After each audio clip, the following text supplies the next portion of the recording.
Hey guys, Andy here. So I think I was as surprised as anybody else, if not more, that Apple came out with a device under £500. So I thought, right, let's take a look at this. This is going to be sort of more competition to Android devices than most iPhones. So I've been using it for a few days, the iPhone SE 2020. And one of the things I'm most interested in is the camera, because a lot of people say it's still, as high quality camera as you perhaps get in the most recent iPhones. So I thought, well, let's put it up against the Pixel 4 then and see how it compares. So what we'll do is, the very first thing after the intro will be a sort of blind taste test. I'll show you two different sets of photos, just labelled A and B. I don't even know which is going to be A and which will be B just yet. I'll decide. So I'll show you two sets. You decide what you think is better, A or B, or just even which you think each phone is. And then I'll give you the results. And then we'll look at a bit at sort of front-facing camera, we'll look at a bit of video, and just take a look at how both of these cameras compare, basically. Off we go.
So I can tell you that A was the Pixel 4 and B was the iPhone SE. I'm honestly not sure which I think is better. The good daylight shots, there's very little between them. There's times I think maybe it's the SE, maybe that detail's slightly better. The colours are very similar. They're both, I think, quite sort of realistic replications of the colour. Detail's good, exposure's good. I think there are a couple of pictures where the sky, there's more detail in the Pixel, like it copes with the dynamic range a little bit better perhaps. Maybe the post-processing by Google is slightly better. Then maybe I've got a couple of pictures indoors, and I think the Pixel is slightly better there. The colours are slightly stronger. Detail, again, could be the SE. And then outside in the darkness, I possibly lean towards the SE, which really surprises me. I'm not sure the colours are quite right on the Pixel. They're possibly too saturated. I think the detail is maybe a little bit better on the SE. I mean, I think it's so close. I'm really looking forward to reading your comments, because some of you guys perhaps understand photos better than me, and actually I often learn quite a bit when I read the comments. So please do leave your thoughts and tell me which you think is better and why. I don't know. It's really tough, and maybe that's credit to the iPhone, I don't know. Having said that, the Pixel 4, if you didn't see my comparison against the OnePlus 8 Pro, go and watch that, because that surprised me. The Pixel 4 didn't do as well as I thought it would, let's just say that. So maybe the Pixel 4 is no longer the king of Android photography, but it's still a very good camera phone that gives good consistent results, and the iPhone SE is kind of matching it picture for picture almost. But that's just kind of the main camera, light, lower light conditions. Let's check the front facing camera and some portrait shots and then a bit of video. So here we go. So we're going to look at them one at a time. The Pixel 4, worth noting it's a slightly wider angle lens than the SE's front-facing camera.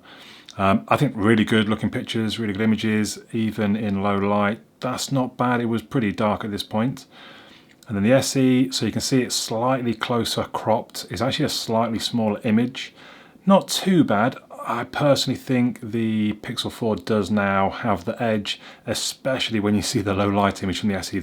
That really is a lot of noise in that one, and that's where the difference comes in. So the Pixel 4, yeah, it does have a better front-facing camera than the iPhone SE. Then we've got the portrait mode, and honestly, I don't know if I can separate the two. There was a point where I thought it was the SE, but then again, looking at them both, they're both so very good, and possibly the Pixel 4 edges it purely just because I think it is a better, slightly better front-facing camera, so I just think the image just generally looks a bit better, a bit crisper, a bit sharper, but the actual portrait mode, the portrait element, I don't think you can separate them. So now let's take a look at the video, which will be interesting because a lot of people say that the iPhone rules video. So Pixel perhaps edges iPhone in photos, they sometimes say, and some people say that iPhone will edge any Android in video. So let's see how the budget iPhone copes. So we start off with good conditions outdoors. I think there's a certain shots like that one, to me the iPhone pans better. But at the same time, I think the Pixel's more stable. The iPhone seems to waver a bit more. You'll see I'm changing the audio source, if you can hear that. The colours look a bit stronger on the iPhone, which is weird because I think it was the other way around on the photos to an extent. But there's really not much between the two. I don't like playing this game. You tell me which is better. But when they're both, I mean, they're both very good. They're both very good. But we're heading indoors now, and actually you see the iPhone, I think the frame rate's dropped, because that's quite stuttery. So low light, the Pixel, I would say, is definitely performing better. Then we get outdoors. I don't know if this is obvious again now. Yeah, maybe so. So I think with good conditions, they're both very, very similar. I think as the light starts to fade, to me the Pixel becomes the better video quality. We're down to sort of the last one of the very low light.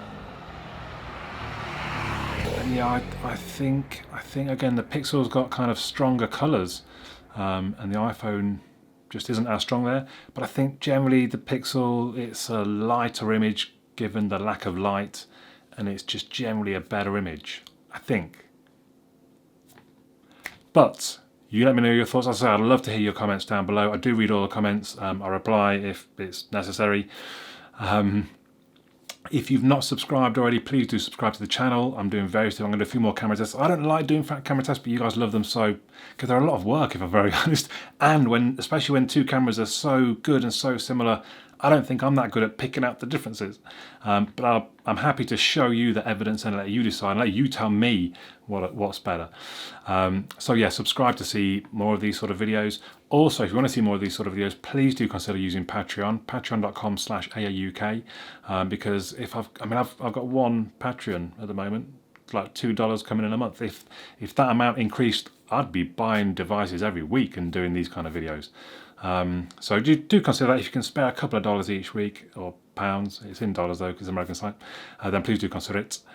But for now, my name's Andy, and I'll catch you all again soon.